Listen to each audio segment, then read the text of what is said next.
Hello and welcome, and today on Spectator Mode, I am stoked to be covering a game that I've always found very exciting, What? That's not an esport. The f did you just say to me? I was told that I could pick my favorite children's party game and cover it on my show. Fine, I guess we'll cover Super Smash Bros. For Wii U. It's the fourth Smash Bros. Game. Sometimes they call it Smash 4. Sometimes they spell it with the 4 for the A. Smash 4 has provided the fighting game community with an incredible amount of memorable moments. With a more methodical approach to gameplay than something like Super Smash Bros. Melee, this game has captured the hearts of a community that is passionate, friendly, and diverse. My name is Adam Savadan, and this is Spectator Mode.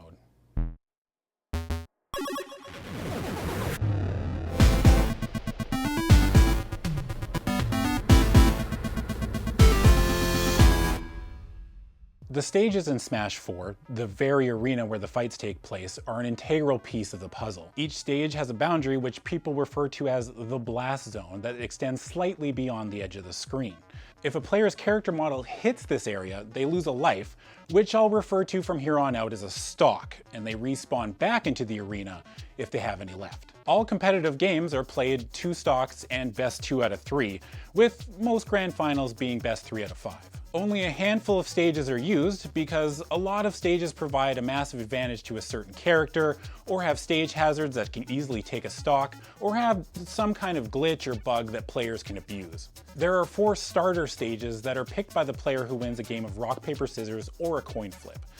These stages include Battlefield, Final Destination, Smashville, and Town and City. The loser of a match picks the next stage if there are any more matches left in the set. There are 2 counter-pick stages that provide a very small advantage or disadvantage to a variety of characters. These stages are Lilac Cruise and Dreamland 64. The Smash Bros. Games differ from normal fighting games in that they have a percentage-based life total that moves up as you take damage. The higher the damage percentage, the farther a character will fly when they're hit. There is a mechanic in Smash 4 called Rage that takes effect when a player reaches 35% damage and continues to scale until capping off at 150%. As the percent increases, the player will do more damage. This is a soft comeback mechanic, but it has some downsides, as high rage can stop some combos from working effectively because they knock the opponent farther away. Characters in the game can be split up into a variety of offensive and defensive stereotypes. Glass cannon characters like Zelda, Mewtwo, and Little Mac have the potential to do tremendous damage very quickly. They also have little in the way of defensive options or ways to get back on the stage after getting knocked off. Rushdown style of play will fall under this category, but with an emphasis on speed rather than power. Rushdown characters will try to completely overwhelm their opponents with speed and offensive pressure. Grapplers like Bowser, Donkey Kong, and King Dedede are a little slower than most and fall under the heavyweight category. It takes a higher percentage to KO them, and more often than not, they're spending their life as a resource to get close to the opponent to subject them to a series of guessing games based on if they're going to use a throw or not. Zoners are characters that use mainly projectiles to control the screen and force the opponent to play their game. Death by 1000 cuts is the best way to describe this playstyle, and characters like Pac-Man, Rosalina, and Bowser Jr. are good examples of this. There are characters that fall into multiple categories at once, but I feel like this basic rundown is enough to get you started. There's a bunch of terminology that I want to cover as it's used very casually during commentary with little or no explanation. In Smash 4, there is one attack button. Players can perform different attacks by moving the analog stick in a given direction at the same time as they press the attack button. On commentary, these are referred to as tilts, so up tilt, down tilt, and side tilt. Smash attacks are powerful attacks that are referred to similarly, up smash, down smash, etc., but can be charged to do more damage. Aerial attacks are just shorthanded with the corresponding direction prefix to it. Neutral airs are referred to as nairs, with fairs, bears, and dares filling in the other directions. Up airs have no shorthand because marketing felt like ooh air didn't have the same ring to it, so they're just called up airs. Special moves are all done with the B button and the corresponding direction and differ between all characters. They are generally moves that have unique properties or fire projectiles. They're also commonly used to regain position after getting knocked off the platform. These are referred to as side Bs or up Bs, etc. on commentary. Short hopping is used to make aerial attacks closer to the ground than normally possible. Fast falling is used to make your character fall faster than usual. There is a small flash around the character when this is done properly. DI stands for directional input. This is used to influence the direction that your character flies when being hit by an opponent. This was actually removed in Smash 4 and replaced with something called vectoring. Vectoring is applying one vector to another, which means you want to hold the analog stick in the opposite direction that you are flying. This is still commonly referred to as DI on commentary. There are a few ways to describe a full game of Smash 4, and the best way I can think of is splitting it up into a few different situations. The neutral game, or just neutral, is a phase during gameplay when no player has a situational advantage over the other. In this phase, either player's objective is to win the neutral game, like landing a hit with possible follow-ups or reacting to an opponent's mistake. This is the base situation of any match, and a match will revert back to this multiple times. Players generally want to be in the air when it is their own choice, as being knocked into the air by another player leads to a loss of control and severely limits the set of options for a player on the defensive. Players will try to stop their opponent from landing and continue to juggle them with combos, as this is where the big damage moments come from. Being in the air also runs the risk of being knocked off the top of the screen, which a lot of characters are very good at taking advantage of, even from low damage percentages. Characters like Zero Suit Samus and Bayonetta can take a stock from out of nowhere. Players knocked off the edge are at a huge disadvantage, and this leads to the ledge camping phase. The player in control of the ledge has more options and is able to control more of the stage than the player trying to get back on. When a player grabs the ledge, they really have a few limited options to get back into the fight with. There's a term they use often on commentary called ledge trumping, which is important to this phase. It means that when a player grabs a ledge that is already occupied, they will bump the player already on the ledge off. This is super important because the player who gets bumped off has a second or two where they can't act and they can be hit by a combo or attack. Characters like Bayonetta, Sheik, and Luigi are considered strong ledge trumpers. It's time for my usual disclaimer where I point out that this is a very basic overview of how the game works. Luckily, I've got an expert who's well-versed in the community and the pro players and all the big moments in the history. I'm joined by longtime Smash 4 commentator TKbreezy. Hello and welcome to episode number 2 of Spectator Mode. My name is Adam Savadan and I am very excited to be here with professional Smash commentator TKbreezy. I guess that's how I can introduce you. Yeah. He has been around the scene for, God, I don't even know how long, but we're going to get into that. TK, first of all, just tell everybody who you are and what you do. Okay, I'm TKbreezy. I've been actually in the scene for just over 10 years now. I started in 2008 with Brawl. And I mean, I played all the other games, obviously. I just didn't know that there was actually a competitive scene until 2008, to which I started going to tournaments. I do a lot of Smash commentary. I started that in 2009. Yeah. Oh my Lord, where that's are you it. going? How did that turn around so fast? Praise Jesus on How him. did that turn around so fast? Logic over there wearing them Beats by Dre and just got beat on by Joe. Oh, my Lord. That ain't nothing nice. In church on him real quick. And you'll most likely see me doing top 8s for like big tournaments. I've done every Evo so far. I've done a lot of the Genesis, a lot of the MLG events that we did before I did those. And then I'm always at DreamHack as well as all the other various like grassroots tournaments. TK, what makes Smash Brothers, I guess Smash Brothers 4 such a great spectator like event? Like what's so great about watching it? It's just like from my perspective now, because there's so many perspectives you can see it from, but from a commentator's perspective, it's just watching someone really dissect someone else's gameplay. And that's what you mentioned before. My gosh, you're getting tossed. Again, this is Tweak turning it up to 11 again. Watch him go. Oh, man. Looking for maybe a spike to reset again here. Oh. What? That drop down. Oh, yeah, and Tweak swagging out on him. Oh, my gosh. It's like always like so hyped me, you know, like once I see someone get hit with something and then like I notice that they never got hit by that again because they remember that for the rest of the set, I'm like, man, that guy is smart, you know what I mean? Yeah. But, And when you say, just so I can break it down even further, when you say hit by something, you mean there is a certain attack or a certain setup that happens in the game, and they will take damage from it.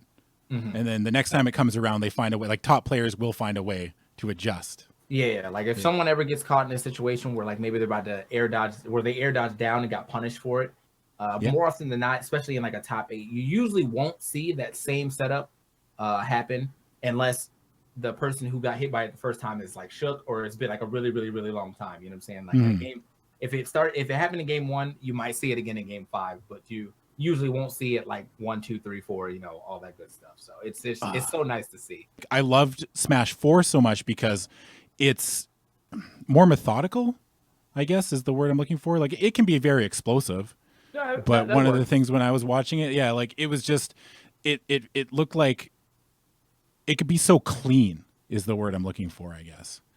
I loved about it. Honestly, man, that's pretty spot on. While I feel like Smash 4 is at a perfect pace for, even if you don't like know the game at a deep level, you know, you can understand why things are working. I mean, obviously there's some times when crazy stuff happens, such as like Bayonetta's, you know, hitting you with one hit and then you're out of a stock, but it's, you know, that's one character out of like the 60-ish characters in the game combo.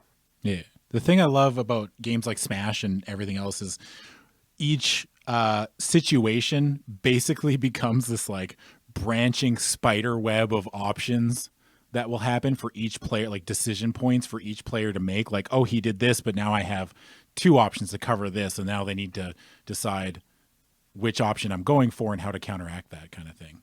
Yeah, like they go on this crazy like branching choose your own adventure path kind of thing. Yeah. And sometimes you turn to page 56 and oops, you're dead. Like that's it. Like that's just the way it works. Yeah, I think that's one of the biggest draws of Smash is it feels so freeform. You know, like in traditional fighting games, like you learn your standard, you know, combos, your B&Bs, and like you'll always do that route. You know what I'm saying? And there's definitely some things in Smash that are like that, you know, with certain follow-ups, like you'll always go for the same follow-up.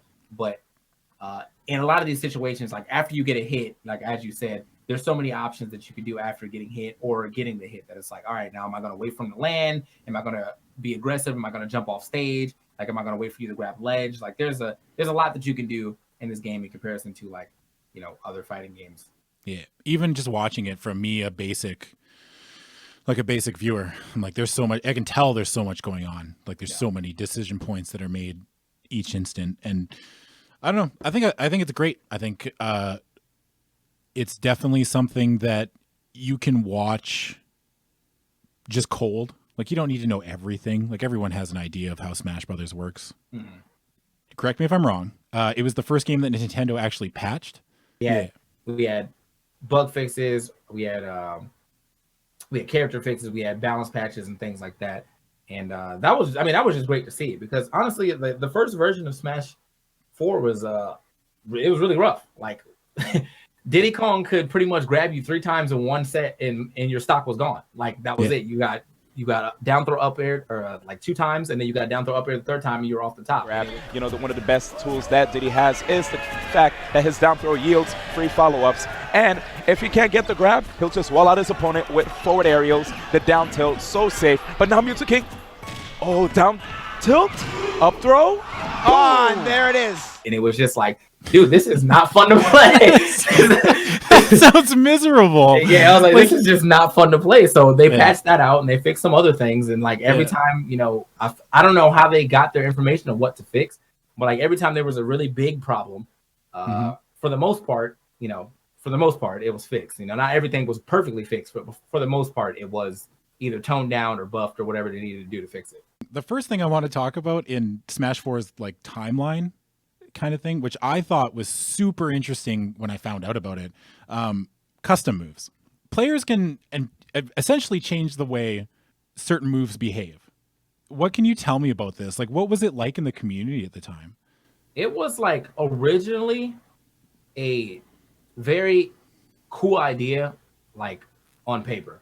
And then, but the thing is, like, everyone wants to be the best, right? So, and it's to some people, you know, integrity as far as like how they become the best doesn't matter. So, like, there was a lot of there's a couple of custom move setups that were just so much better than the other ones that, like, honestly, a lot of people were just picking up those characters for that custom move setup, such as Donkey Kong had this up B that was like a vacuum, and it was also strong. So like it didn't matter where you were on the stage, you would get pulled into it and then hit.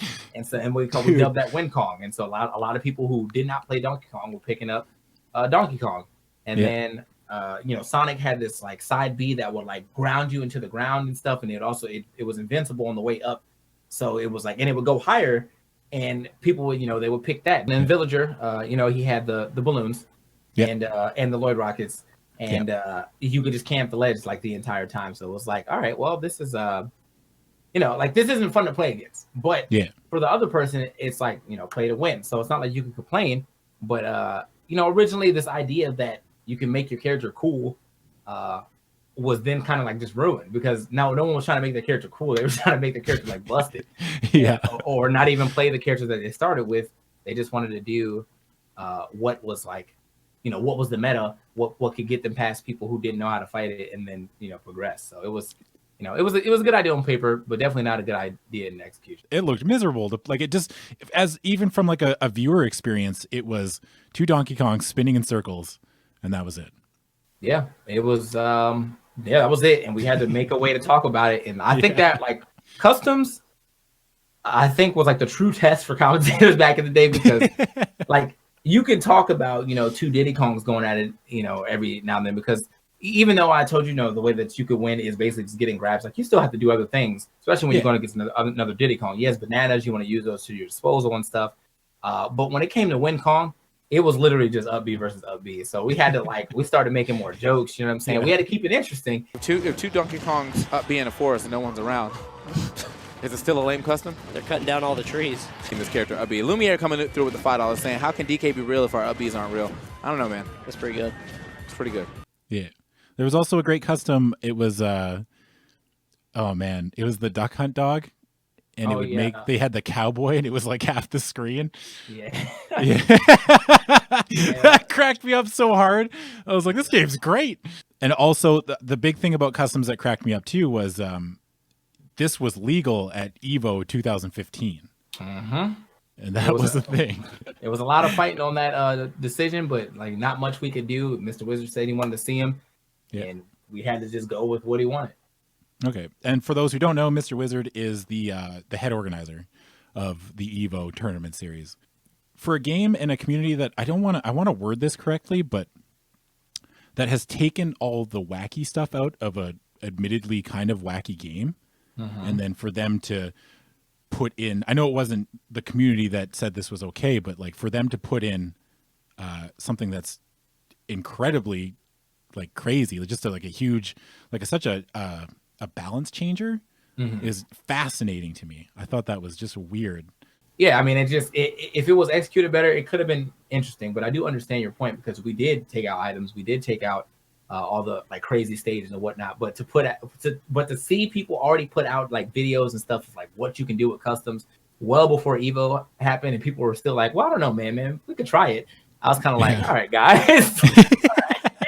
All right, we'll give it a shot, I guess. You can't talk about Smash 4 without talking about Zero. Right, definitely. Right?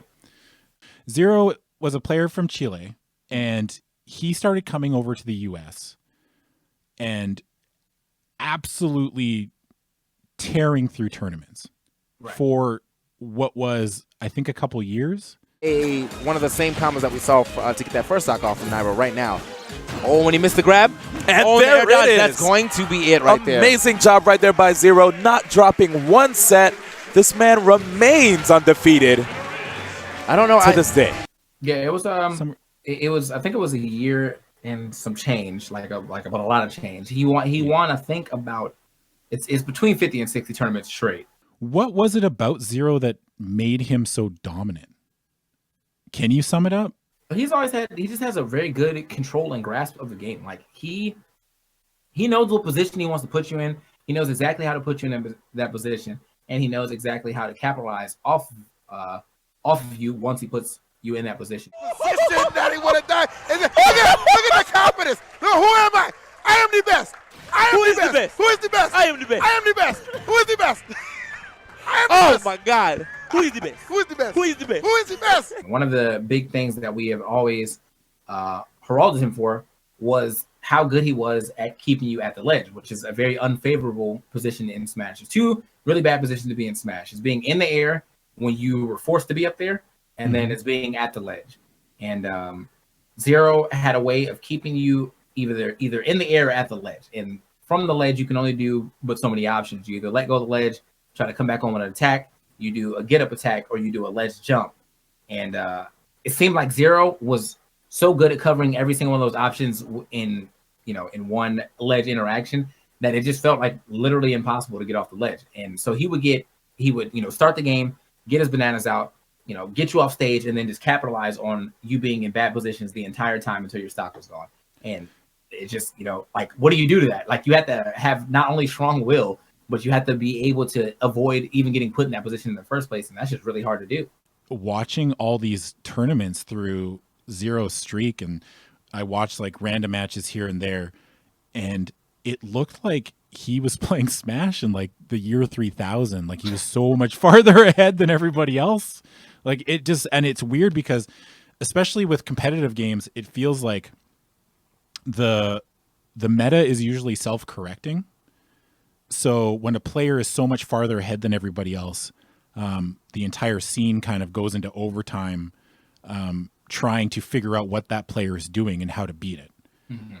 And and it's just a testament to how good Zero was during this streak, in that he still stayed so far ahead of everybody else. Like, he wasn't getting complacent. He was still just winning just as dominantly as he was at day one, as he was at day 365. Yeah. He is undoubtedly the best Smash 4 player, of our time. Like, no one's going to be able to take that title from him, even with him retiring. Before Smash 4 actually time is over, he's still easily the best Smash 4 player of our time. Okay, so we've got Zero, and he's been so dominant for a year, but everyone likes to watch a god bleed. Mm-hmm. And you come to the moment where Zero finally loses in a tournament. And that is at MLG New Orleans. New Orleans, that's what it was. And he is playing a player named Nairo. Right. Is it the grand finals? He had to beat him twice, but he only had to beat him twice in winners finals. In grand finals, because of the way that it went. So looking at the bracket, ESAM actually beat Nairo the first time that they played. And then winners finals was Zero and ESAM. And then, ESAM lost. So Nairo ended up beating ESAM at losers and then running it back with Zero in grand finals. For those of you who are not informed, the way fighting game tournaments work, and most other tournaments, is that it's double elimination. Right. And if you never lose a game, you go all the way to the grand finals in the winners bracket. Right. And once you lose a game, you move down to the losers bracket, and then it's if you lose again, you're out. So Nairo got sent to losers bracket, went all the way through losers finals and everything, made it to grand finals, and then he has to beat whoever's in winners finals in the grand finals twice in 2 sets, best of 5. Yeah, it was best of 5, and so he had to beat him up. So 2 sets, best of 5, the best player in the world at the time. Yeah, beat him up. And like, not just the best player in the world, like light years ahead of everybody. Yeah, well, he was closing the gap a little bit before then. But it wasn't enough to be like, oh, this is the one, until you saw that it got reset. Like, when we were commentating, it was me and EE at the time, and once we saw Nairo get that first set, like, it just, like, the wheel started turning, man. It was like, this could be the moment, you know what I mean? Because all the other times, you just ready to be like, all right, and all right, here's our champion Zero, because that was the norm. Might have been trying to catch that DI, man. That would have been a really good reverse. Oh my God! Set the set through! Finally! And the crowd comes alive! That was so smart. He covered so many options. There was no way he was going to be able to jump over. He was winning literally everything. And at this moment, the bracket got reset on him. He was looking like he was, I won't say flustered, but he definitely looked like he knew that more was on the line than just, I can beat Nairo again. It was like he had to buckle down. He had to think. He had to think about his counter picks, about what he wanted to play, how he was going to play, and things like that. Instead of just kind of going through the motions, which is how I kind of felt about all of his other grand finals. Because you can watch like almost any of his other grand finals before this moment, he was just washing people. It was, you know, it didn't even look like he was there playing. It seemed like he could have a conversation with someone else and still beat this guy. Like that's the level of trying that it looked like he needed to do. And with this set in particular, it definitely put Zero on notice.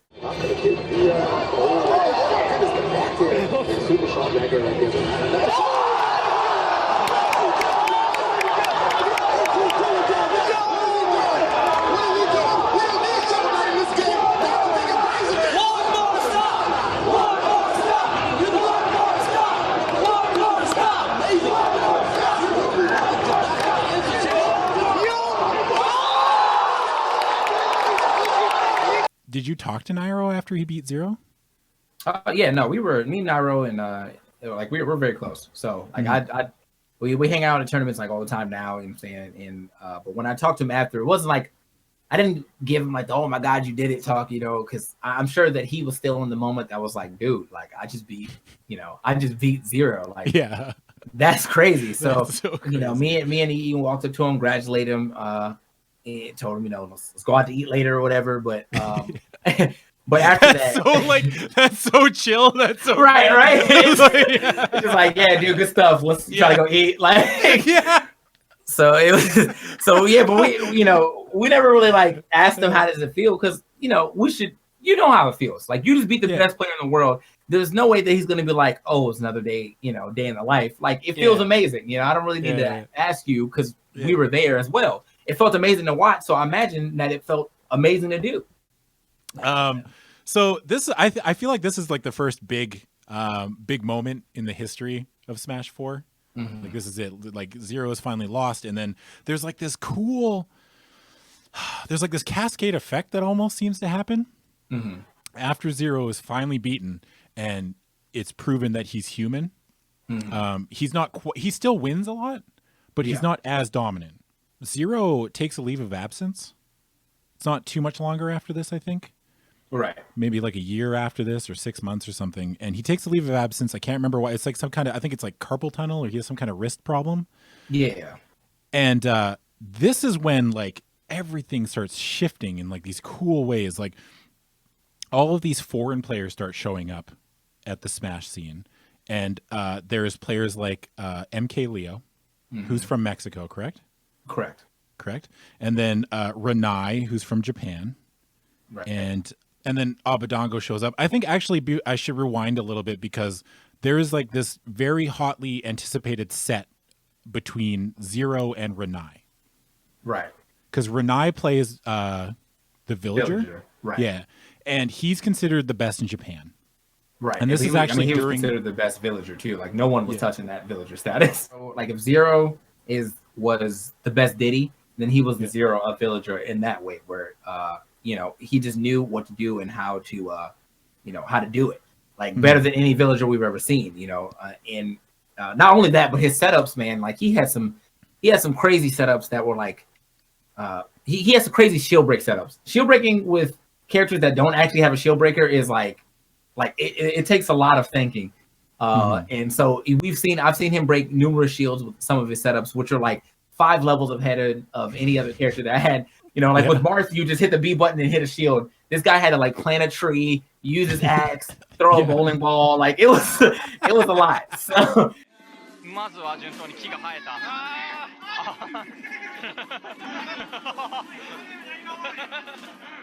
So it was like when you see him break a shield, like you knew that was like a moment where you either had someone so afraid of what else they could do that they just stood the shield and allowed you to just harass that shield until it was gone. Yeah. Do you think there's anything better than a character specialist in fighting games? No, because like they're the best. It's right? my favorite thing. Yeah. It's like I actually love that the most about Smash is that like when we had several Pac-Man, Abadango was actually one of the Pac-Man back in the day. Pac-Man can be like not fun to watch if you're not into that type of gameplay. Like if you're not into someone kind of like having to really pick and choose their spots or have to really break down their opponent. You don't want to watch Pac-Man because a lot of like Pac-Man can't go in. He's not a character that just go when he runs to the other side of the stage. Like he's going to try to get his setups going. I mean, if I was playing this character, I'd be having the time of my life, you know? You're just throwing stuff all over the screen. You make a little spaceship. Yeah, man, Pac-Man and Duck Hunt are definitely in that category of people I love to watch. But like, if I was in tournament and it was like, all right, man, you got to play against Raito. Raito's one of the best. He's another Japanese player. I think actually the best Duck Hunt player. Like, I'd be sad. It's just like, I already know I'm not gonna have fun in this matchup. So. Lord, I don't think any of these have missed. There we go. Gonna get off the Okay, no, not again. Full stage? Full stage? Oh my God. He put on the magnet Monado. Yeah. I think just in this at EVO 2018, Raito made it pretty far with Duck Hunt, I believe. Yeah, he was like top 3 actually. or something. Yeah, it was like top 3, I think. It's a lot of fun to watch Duck Hunt go off because it cracks me up, because Duck Hunt's profile picture, like his little picture that he has on the screen, cracks me up because he's just like, hey, I'm a fucking dog. Like, that's it. That's his thing, right? Like, and then there's a funny, like, when Duck Hunt gets knocked off the top of the screen, he literally just goes, arf.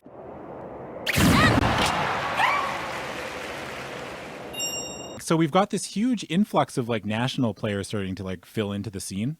Mm-hmm. And that's like compounded by the fact that with Zero gone, like Abadongo wins Pound 2016. Right. With, I think it's Mewtwo. Right. I think at the time, Mewtwo was never really considered low tier, but when he first came out, he wasn't as good as the dominant Mewtwo that we have now. He was a little slower, so it was harder for him to get certain like combos to work because he couldn't stick the people that he had to hit.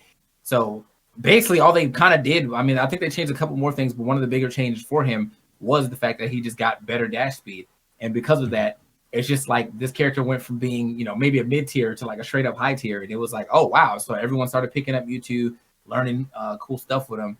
And one of the cool things that people actually did learn with him was the footstool combo. What do you mean by footstool? Footstooling is when you actually jump off of someone's head. That was new. That was brought in during Brawl. Yep. And I so actually they didn't made know it. what that meant. Oh, yeah. Yeah. No, you can jump straight off of someone's head. Sometimes there's an animation for it.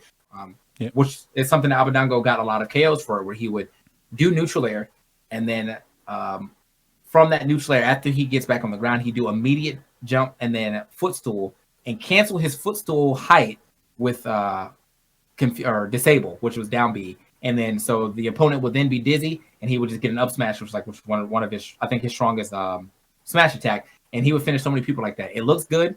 It's practical and it's stylish. It's all you want from a Smash game. You know what I mean? Getting a lot of damage though, regardless. I mean, Abadongo is not landing safely at all right now. He's been picked up most of the time by trying to, warp and then immediately get scooped up off of that. Oh my Lord!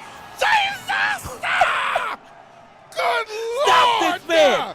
Stop this man! Look, let me tell you something. If he's Mars, then Abadongo's Pluto, because that was cold as hell. Oh my cold as hell. God, that was beautiful. But yeah, it was a really cool thing to put in because it made it. One, it's just a really cool mechanic. Like, footstooling, like, sometimes when you were off stage, people would try to shake you or whatever by going off stage too, and they would think you were going to air dodge. And I've seen a lot of situations where someone would go off stage too early and then end up being under their opponent, and their opponent would just footstool them and jump back to stage, and then they would end up dying because they were like thinking they were going to air dodge or something. So it's a really cool mechanic. But just seeing all the things that people do off of footstools, man, a lot of the Japanese players have made some crazy combos off of like what they can do off footstool, especially with Greninja. Greninja's like, that's a footstool combo character. But yeah, it's a really nice mechanic. One of my favorite bits was Kameme won or got second at EVO 2016 with Mega Man. Yeah, and not Mega a lot Man of was considered.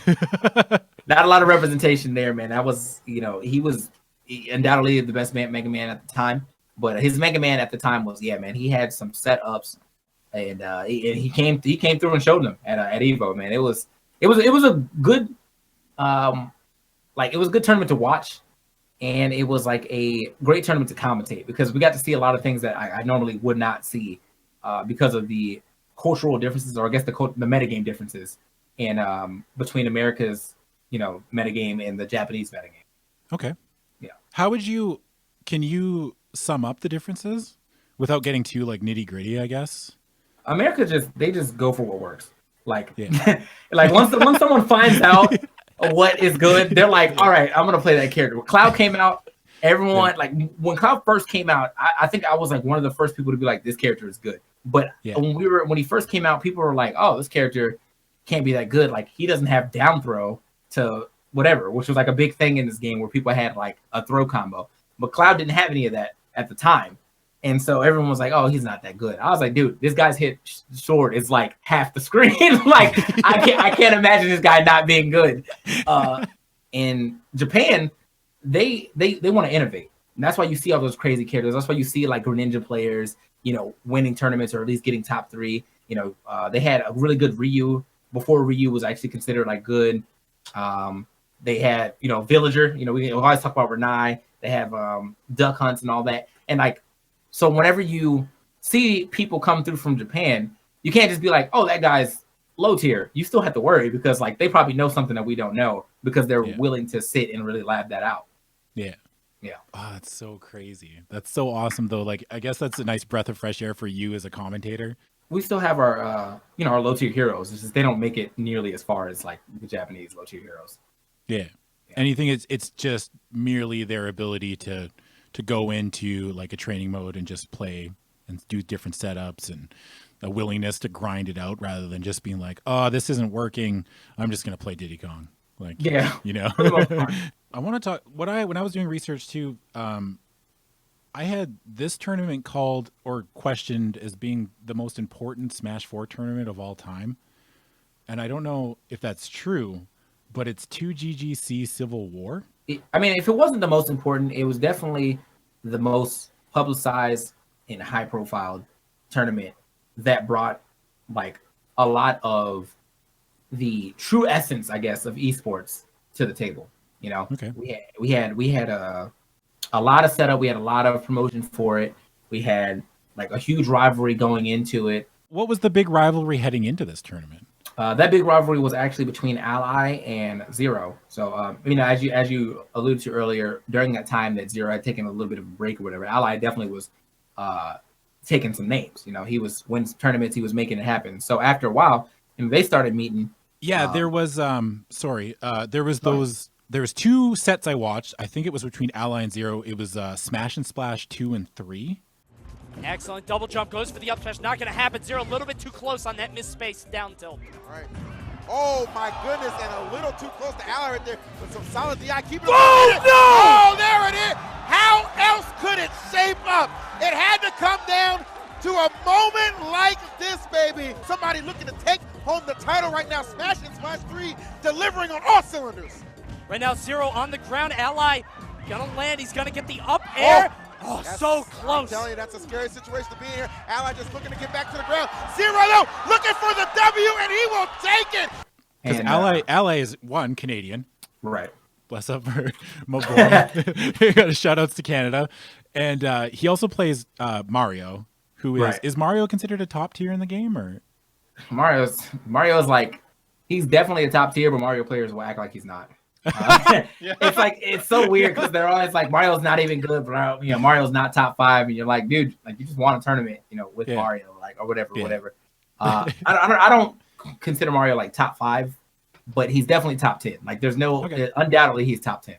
There were like all these crazy upsets throughout the whole tournament. Like Ally Zero lost to somebody. Yeah, Zero lost to he lost to Latai. He wants that down tilt so bad. Yeah. Or just a banana confirmed too will get the job done. Maybe a banana into back air. Down tilt to the back air, goes for the up smash. Doesn't hit. I mean, we've seen Zero lose stocks at pretty low percents before. Whenever, Oh no!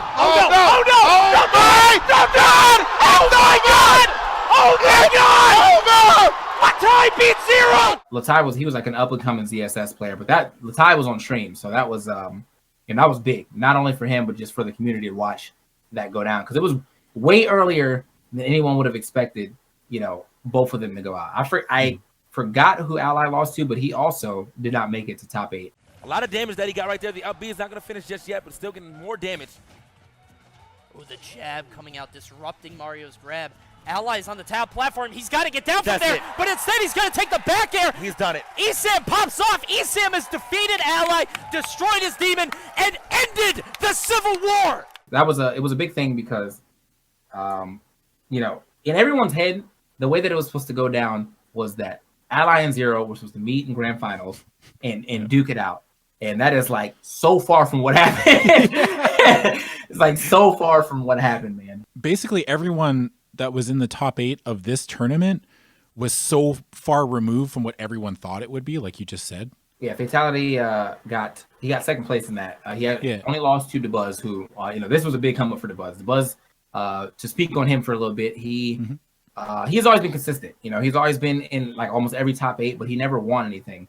And so, you know, whenever the conversation of, you know, who are the best players come up, a lot of people will kind of just forget him because he never won anything. You know, he was always like second, third, fourth, or whatever, but he never was a first.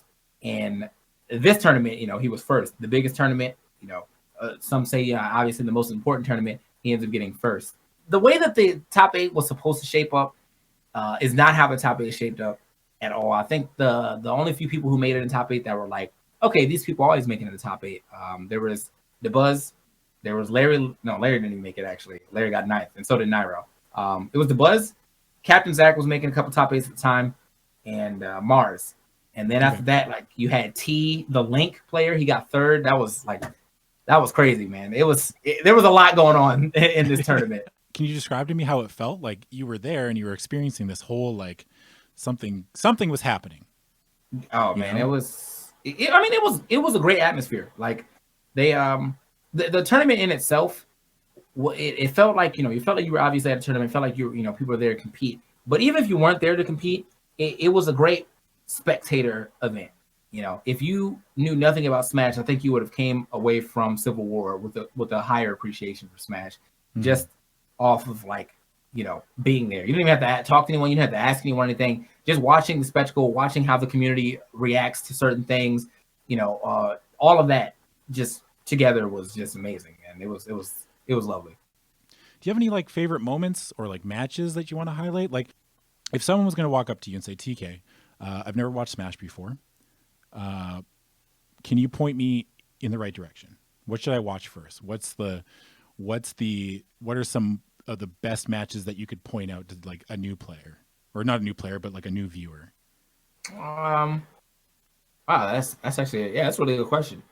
There is quite a bit of matches that like resonate with me like a bit, and not even the stuff that I've always like that I've commentated, because there's I think the last Smash and Splash, right? Void finally won a major. That's super big for him because Void, again, another character, another player in our time. He's actually one of the best Smash 4 players. He's playing Sheik for pretty much his entire like Smash 4 career.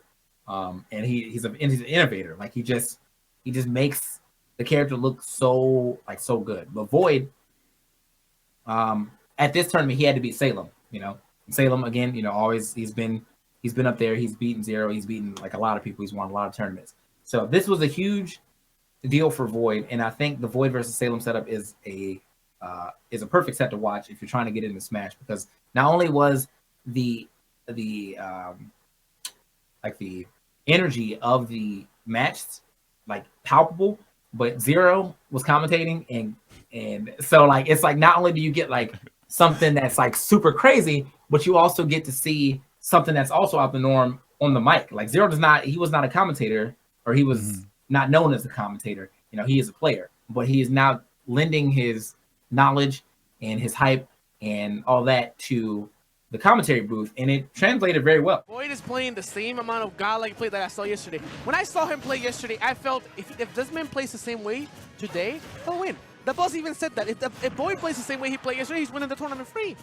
I think, obviously, Evo 20, I think, honestly, we should just watch every Evo finals. We should talk about... Can we talk about... We should talk about it. We talk about it. We bring it up. Okay, so Evo 2018, there was a big controversy. Right. In the grand finals. And you were there commentating. Right. So why don't you lay out what happened? Well, so to set the ground for this one, as everything has been going on, every Bayonetta who's got on stage and won has been booed. You can be mad at me all you want, fools. Okay, I've been with you since the start, but I'm going to call it like I see it as we're about to call this first match a top 8. Here we go. I'm talking about as good as we know Zach is. He's performing to that level. Is he gone? Don't do it to him. Don't do you did. I guess the E stood for exit because it wasn't stage left. It was straight the hell down. Oh, okay. And again, these people are upset, but I love the fact that Captain Zach is like, listen, y'all can be mad, but I'm winning.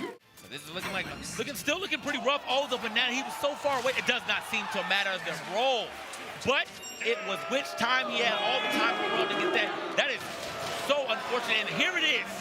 The sportsman-like, that sportsmanship that I'm talking about. People were being tight about some Bayonetta. He's like, nah, man. Right? Yeah.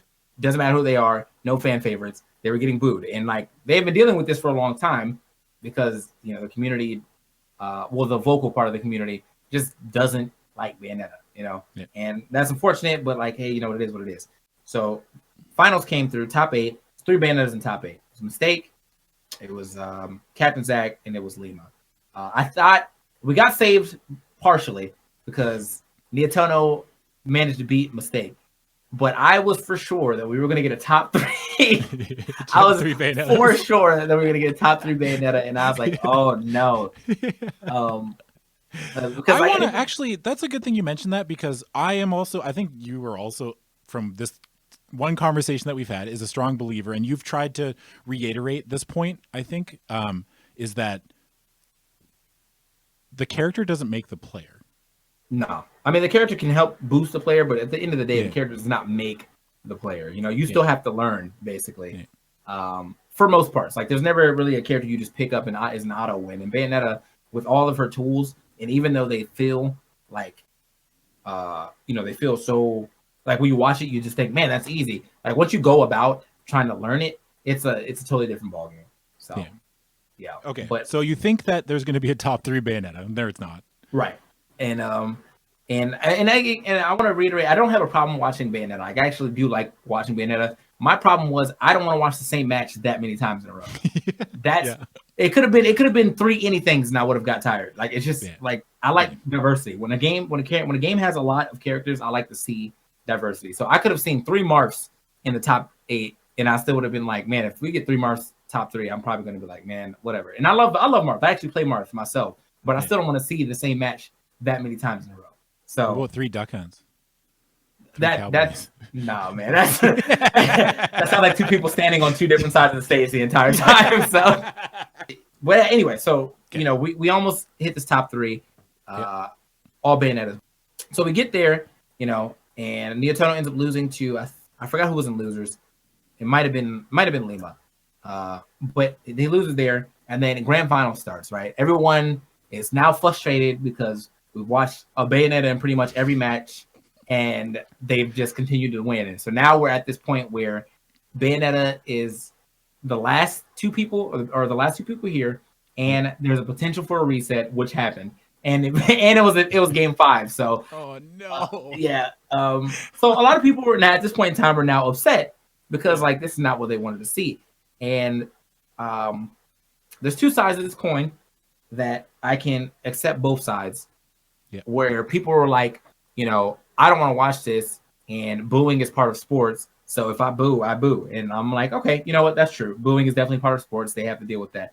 However, when it crosses over from booing to just straight up harassment, which is what happens on Twitter, these people are like, go off yourself or whatever, because you play a certain character in the game. Like that's just that's not being a fan anymore. That's just being malicious, and I'm not going to stand for that. Let's not sugarcoat it. That's being a piece of shit. Like, just, like you have to respect. I understand booing. I'm the same way. I understand the booing, but these people work just as hard as everybody else.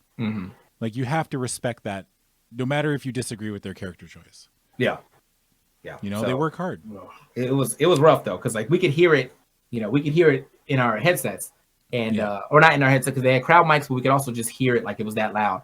And so to get back at these people, the Bayonettas just played into it. Here we are. Just lost control of that set, man. He was up 2-0, and Captain Zach with the backdoor 3-0 to send us in the grand final set number 2. We ain't done yet, baby. Hold that. Get.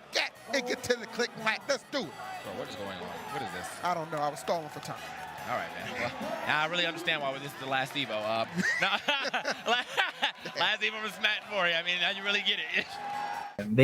They played the characters they were. Captain Zach's always a character. Lima's, I didn't really know too much about Lima before, like this tournament. Like, I mean, I've seen him at tournament stuff, but we never like really talked or whatever. But he was a character, and so as the second set started, they literally just held their neutral special, which you can hold for infinitely. It's her bullet climax, and she just holds her guns. She just holds them like that, and they don't release until you let go of the button. So they both held the button and just talked like a normal conversation, and people are like getting like supremely upset because like this has happened before where Bayonettos, like if they have to play each other, they'll like do like some choreography or whatever before they start the match, where they're like walk up and then they'll both do a taunt and then like shoot guns or whatever that aren't going to hit.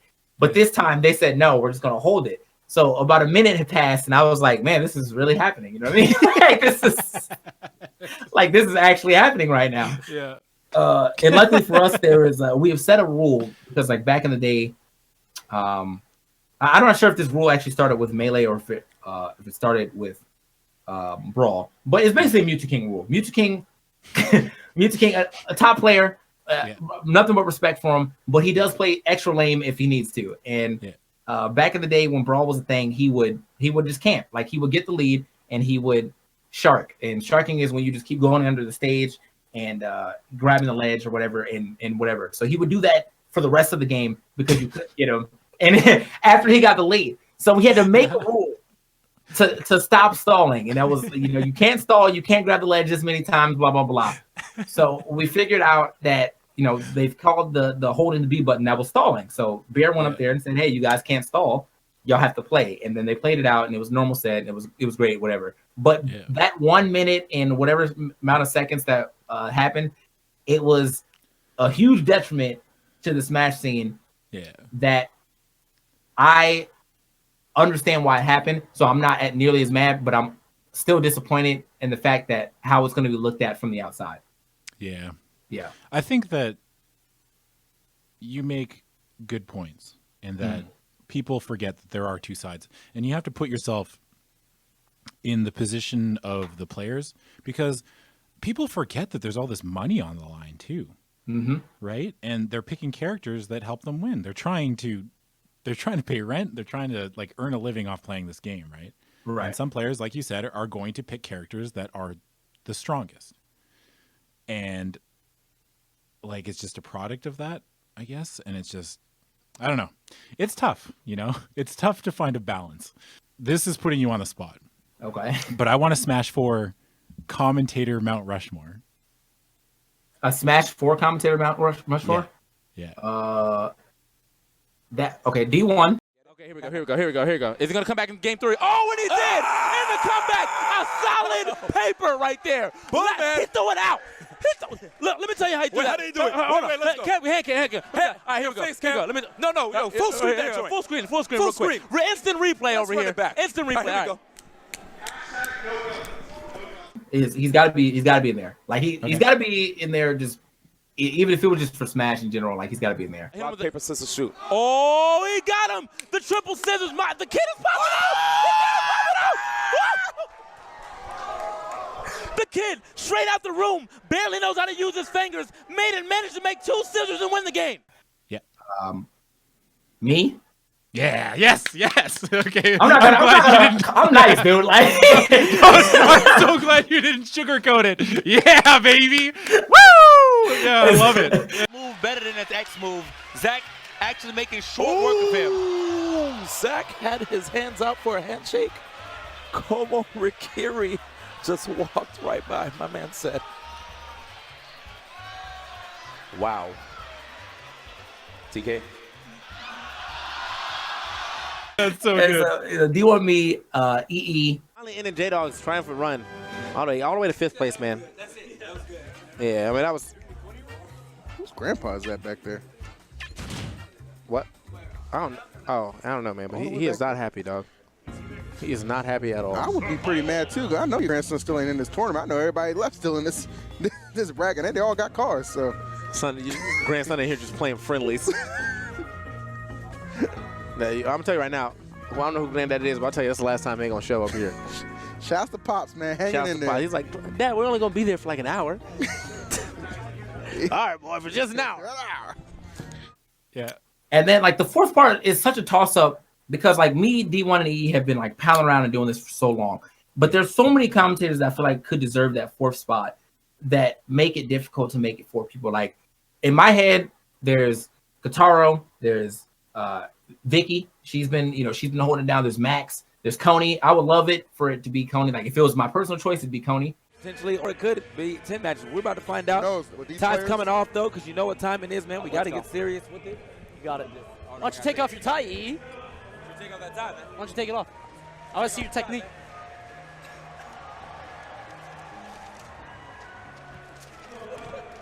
Yeah. But, there's so many commentators that have done, just as much work as we have done where, they're all toss-ups. Like it's a big toss-up between DC, to me, DC Max, Kataro, and Coney. Like that could be just a second Mount Rushmore somewhere. You know what I mean? Like that's cool.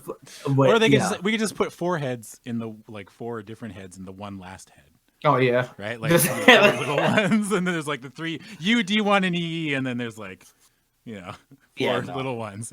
Yeah, I like that. All right. Give me your final pitch. Give me your manifesto on Smash 4.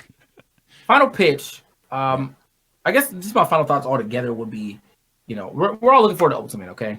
And this is something I was talking about hitting on very like a long time ago. And I know that the communities are split, but it's split in a way that I would like to believe is a good thing. So I have this theory that Smash is actually 2 timelines. Like, how Zelda split in timelines. So everything started with 64, right? So everything started with 64. And then Melee came out and it went that way. And then Brawl came out and it went that way. And everything else has followed the Brawl timeline. Because Melee doesn't need a successor. I think Melee as is and the community is great. Outside, it's great. It's all that it needs. Melee HD will be sick. But at the end of the day, Melee is Melee and you will never make another Melee. However, with the rise of popularity for Smash Ultimate, I hope that the people who go into it are open-minded. If you're a Melee player, if you are a Smash 4 player, if you're a Brawl player, if you're even a 64 player, I hope you're open-minded. And if it's not something for you, then, just don't play it.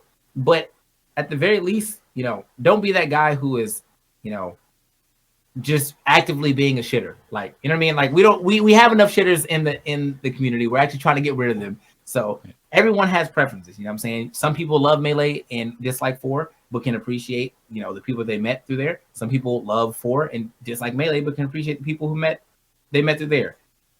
At the end of the day, we're all the Smash community, and we've all came up together, regardless if y'all like it or not. We've all came up together. We've all had to work through the same adversities.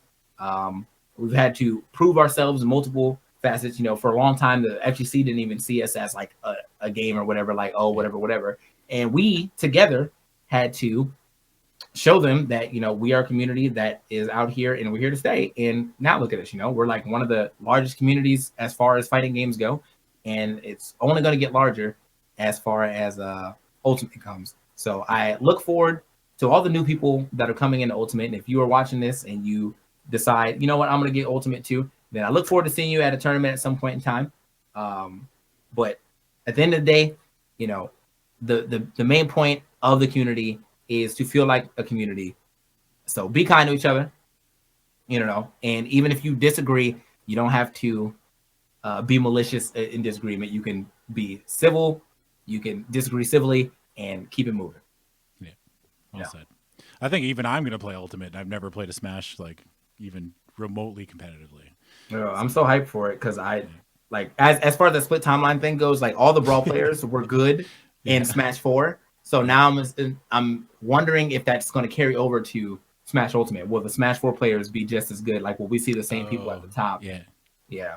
So. Maybe. I mean, because those are the people with the proven work ethic, right? Right. Like, they're just it's gonna translate, or they're just gonna figure out the game. Right. All right, TK, thank you so much for doing this.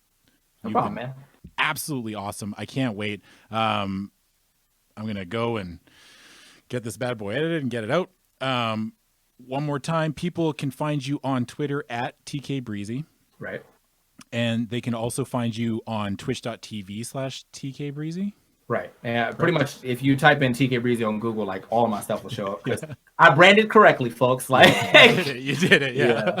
You're living in 2018 now. You're branded. Yeah. You just as soon as you type in Google and nothing bad comes up, if I type in TKbreezy and like no articles. TMZ articles. No articles. There's nothing bad. Just my profiles for wherever I'm on. So that's I'm just thankful a picture for of you that. smiling. That's it. That's what we get. Yeah, that's the branching timeline that everybody wants. There's an alternate universe TKbreezy out there somewhere. Just being a shitter. Everybody off. Being a shitter. And then there's you in 2018. Yeah. Yeah. All right. TK, thank you so much. I hope you had a good time. I had a great time. And I guess we'll talk to everybody later. And there we have it, episode 2 in the bag. I suckered LoadingReadyRun into letting me have another one, and I think it went pretty well. TK was awesome. He was so much fun to talk to, and he has so much knowledge about the scene and how it works, and I think that's pretty evident in the interview.